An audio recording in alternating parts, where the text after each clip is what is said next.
Sido la historia de la Biblia en Argentina, tal vez con un énfasis particular en los primeros años, algunos de los más difíciles, de aquellos que pagaron el precio de sembrar la palabra, aún a costa de sus propios esfuerzos y sus propias vidas en nuestro territorio. Y quiero mencionar que gran parte de lo que estaremos compartiendo en este momento está extraído del libro La Biblia en la Argentina, escrito por el doctor Arnoldo Canclini, quien fuera presidente de la Sociedad Bíblica Argentina y estrecho colaborador, y quien partió a la presencia del Señor el año pasado. Para comenzar con la historia de la Biblia en nuestro país, debemos retroceder hasta la llegada del conquistador español en el siglo XVI. Aquellos hombres como don Juan Díaz de Solís, que descubrió el Río de la Plata, trajeron sus ansias de riqueza y gloria, un universo de ideas nuevas y progreso para los pobladores indígenas, pero también mucha sangre derramada. En esos tiempos Europa estaba siendo sacudida por otro fenómeno, la Reforma Protestante, que enseñaba como primer punto que todo el pueblo debía leer la Biblia. Y mientras los indígenas locales terminaban de comerse asado a Solís y sus acompañantes, el 31 de octubre de 1517, Martín Lutero clavaba en las puertas de la iglesia de Wittenberg las tesis que darían comienzo a una explosión espiritual en el viejo continente. En 1569 se publicó la traducción bíblica al español, realizada por Casiodoro de Reina y revisada posteriormente por Cipriano de Valera. Pero en ese mismo año, 1569, Felipe II emitió la cédula que establecía la Inquisición en América. Esta cédula decretaba, cito, la censura de las Biblias y catálogos de los libros prohibidos. Así que cuando los buques arribaban a estas costas, el comisario del Santo Oficio con el alguacil debían verificar, cito la resolución, si en dicho navío venían algunas imágenes o figuras de santos, papas, cardenales, obispos, clérigos y religiosos, indecentes o ridículas, de mala pintura o libros prohibidos, como Biblias en cualquier lengua vulgar. Es decir, que la Biblia en castellano estaba en la misma lista junto con las pinturas indecentes. No sabemos de grandes cosas que hayan ocurrido en nuestro territorio respecto a la Biblia hasta 3 siglos más tarde. En los días de oro de Gran Bretaña, esa isla que se levantaba orgullosa contra el avance de Napoleón y que dominaría por un siglo los mares del mundo. Ese país, desgastado por el pecado, la codicia y la opresión, atravesaba una gran conmoción espiritual que renovaría las fibras de la nación y haría surgir el movimiento de la obra misionera mundial y el de las sociedades bíblicas. Allí, escondida entre las montañas de Gales, había una niña llamada Maria Jones, que deseaba de todo corazón tener una Biblia en su propio idioma. Pero este libro escaseaba y era muy costoso, así que María caminaba 6 kilómetros cada sábado para poder leerla en la casa de una vecina. En el año 1800, después de 6 años de sacrificio y ahorro, tejiendo, cuidando niños, cultivando verduras y ayudando a los granjeros, logró reunir el dinero suficiente para comprar una Biblia. Emprendió un trayecto de 40 kilómetros a pie hasta el pueblo de Bala, donde un pastor llamado Tomás Charles podría venderle su tan deseada Biblia en galés. La historia de Maria Jones inspiró al pastor Charles y a otros que se reunieron con el propósito de ver qué podían hacer para que la Biblia estuviese al alcance de todas las personas. Es así que en 1804 quedó constituida la Sociedad Bíblica Británica y Extranjera, con el propósito principal de proveer Biblias económicas en galés. En esa reunión, alguien formuló una pregunta que sería histórica. Si para Gales, ¿por qué no para todo el Reino Unido? Y si para el Reino Unido, ¿por qué no para todo el mundo? Así nació aquella sociedad bíblica y esa idea se difundió rápidamente por todo el continente europeo. John Owen, uno de sus fundadores, vio en 1804 el amanecer de una nueva era del cristianismo. ¿Pero qué ocurría en nuestro país? En 1806 nuestro país sufría las invasiones inglesas. Aquellos británicos que llegaron a nuestras tierras por lo general no eran los mejores cristianos. Sin embargo, algunos descubrieron que la mayor necesidad en nuestro país era la palabra de Dios. Un comerciante inglés, Roberto Cowie, tenía intereses en el Plata. No sabemos nada más, sino que fue el primero que pensó en hacer llegar la palabra de Dios a nuestro pueblo. Él escribió una carta a la sociedad bíblica, carta histórica para nosotros, diciendo: estimados señores, tengo un agente que sale de viaje de negocios a Buenos Aires, que es un hombre informado e inteligente. Considerando que es una buena oportunidad para esparcir la palabra de Dios entre los españoles de esos populosos lugares, quisiera saber si la sociedad tiene a mano alguna cantidad de Nuevos Testamentos en español y en qué condiciones estaría dispuesta a suplirme con 200 o 300 ejemplares. Con toda estima para ustedes, su amigo y servidor, Robert Cowie. La Sociedad Misionera de Londres, que había enviado predicadores del Evangelio a los mares del sur, a la China y hombres como David Livingstone al África, escogió al joven David Hill Creighton.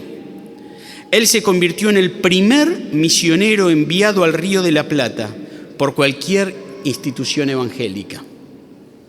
Los 600 Nuevos Testamentos que trajo no pudieron ingresar a Buenos Aires debido a conflictos internacionales entre España e Inglaterra, y Creighton debió regresar a su patria, dejando las escrituras en Montevideo. Allí fueron distribuidas, aunque una cantidad no determinada logró llegar hasta Buenos Aires.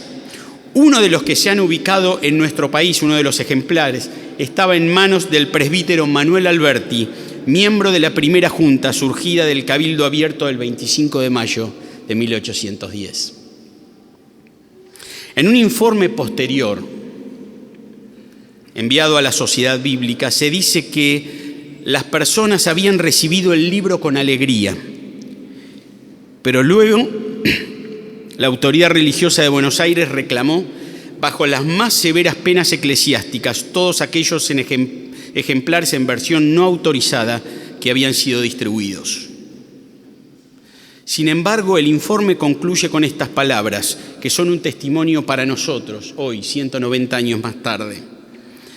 Haber propagado bajo cualquier desventaja la palabra de Dios es algo que siempre debe hacerse.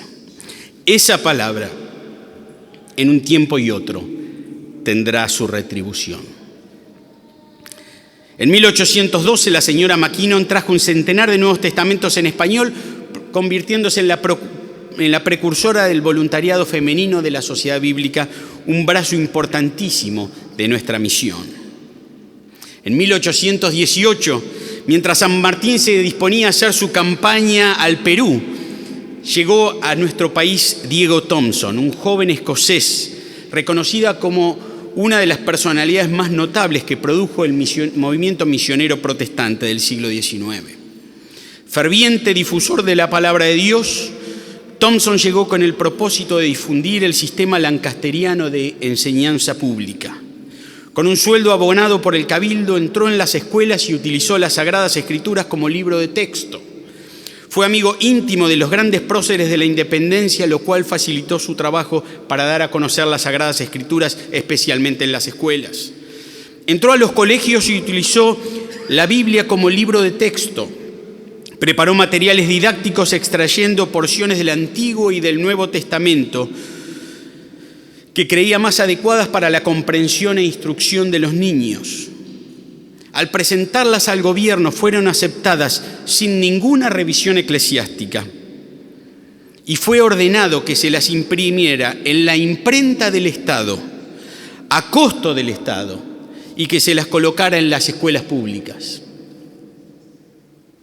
En una de sus cartas escribe Diego Thompson: «Vuelvo mis ojos con placer a los niños. Allí comenzará la gran reforma. Y sobre este fundamento debe ser construido todo lo que es noble en nuestra especie, por medio de lo cual Dios debe ser glorificado. Y cuanto más profundo se ponga este fundamento, más temprano se comience la instrucción, tanto más majestuoso y hermoso será el edificio levantado». Thompson hizo un pedido de Nuevos Testamentos, muchos de los cuales se entregaron en la Biblioteca Nacional. El sacerdote Mariano Perdriel, recibiéndolos, dijo: «No hay alabanza suficiente que pueda hacerse al mérito de esa sociedad bíblica por haberse ocupado de esparcir por todo el mundo el código de nuestra fe». En 1822, Diego Thompson sale del país y un grupo de comerciantes, carpinteros, sastres, herreros y damas de familia que se reunían en casas particulares resolvieron crear una sociedad bíblica auxiliar en Buenos Aires. Un año después, Teófilo Parvin y Juan Brigham viajaron a Argentina como agentes de la Sociedad Bíblica Americana y trajeron 500 Nuevos Testamentos en español. Como el tema de conversación de ese tiempo era la Constitución Nacional, fallida en su primer intento, publicitaban la Biblia como la Constitución cristiana. Por lo tanto, todo cristiano debía tenerla en casa. Pensemos que todavía no había misioneros ni iglesias evangélicas o protestantes en este país. En 1825 llega a nuestro país John Armstrong, primer representante oficial de la Sociedad Bíblica, y esa fecha y este acontecimiento es tomado por las Sociedades Bíblicas Unidas como el comienzo de la obra permanente en la Argentina. Al año siguiente, continuando con la tarea de Armstrong, llegó al país Lucas Matthews, quien aquí encontró un personaje muy original, Emanuel Endelherta. Luego de terminar su carrera universitaria, allí en su país, este científico sueco fue atraído por las palabras de Jesucristo en Mateo 28:19: «Por tanto, id y haced discípulos a todas las naciones». Y así fue como, habiendo quedado viudo y siendo muy joven, hizo un plan de viajar por todo el mundo y por toda la Argentina con su pequeño hijo, difundiendo las Escrituras y hablando del amor de Dios. Él veía que no alcanzaba solo con la distribución bíblica. Había que dar la palabra, predicar el Evangelio y trabajar en el discipulado. Entre 1829 y 1852, coincidentes con la época de Juan Manuel de Rosas, la tarea de la distribución bíblica pasó por una etapa de dificultades. En el informe de 1848 se dice: respecto a Sudamérica, el comité no tiene nada que informar. No hay parte del mundo con la que esté relacionado el nombre de cristiano que tenga más necesidad de las Escrituras y que, sin embargo, presente mayor resistencia a su introducción. La Biblia en sus traducciones protestantes fue quemada junto con desnudos pictóricos en la plaza pública de Buenos Aires frente al Cabildo. Este es el único caso conocido en la historia argentina en que la Biblia pasara por una hoguera debido a una orden de la autoridad civil.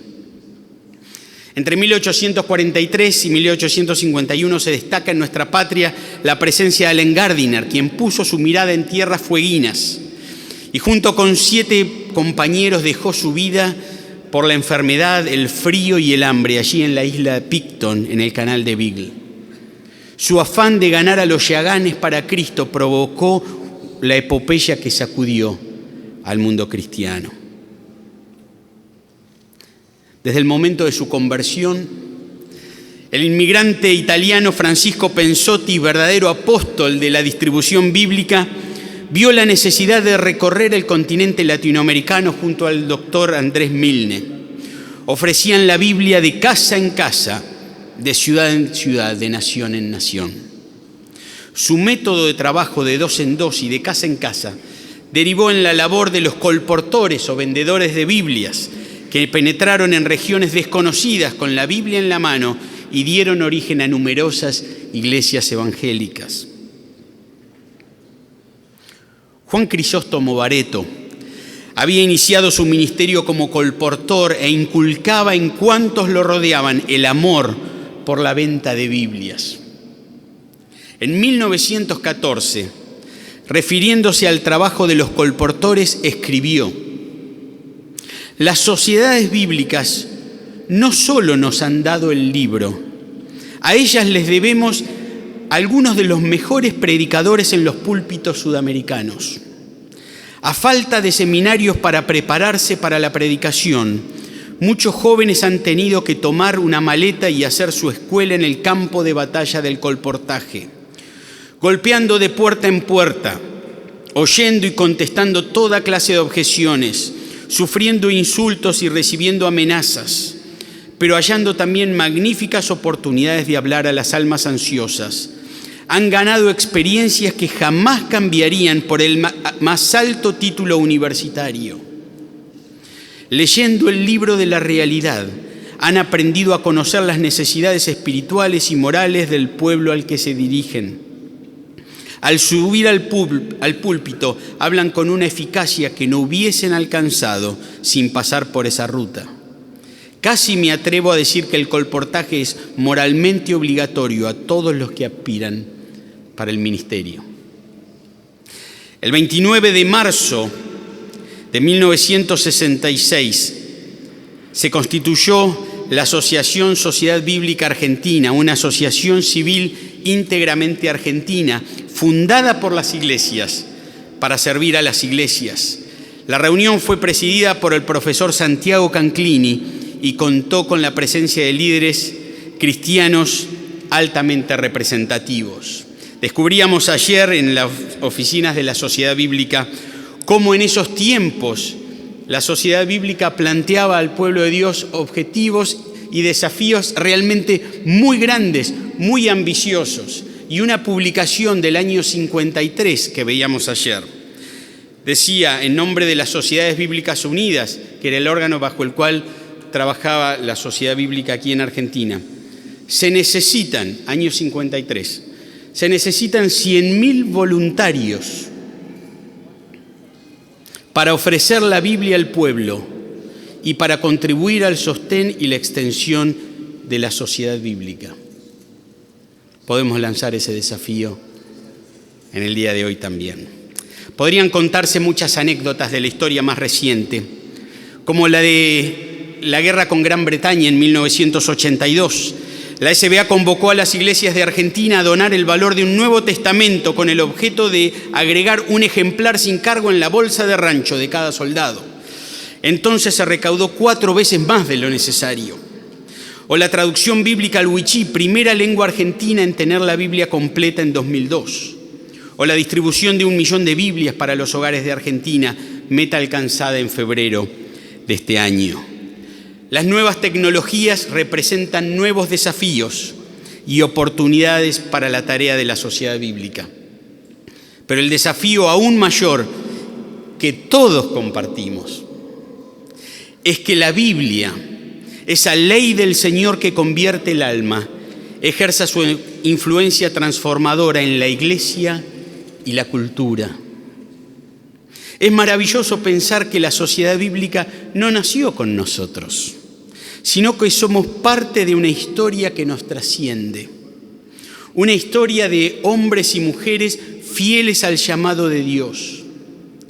Nombres resonantes como Diego Thompson, Francisco Pensotti y Andrés Milne, o personajes humildes, anónimos.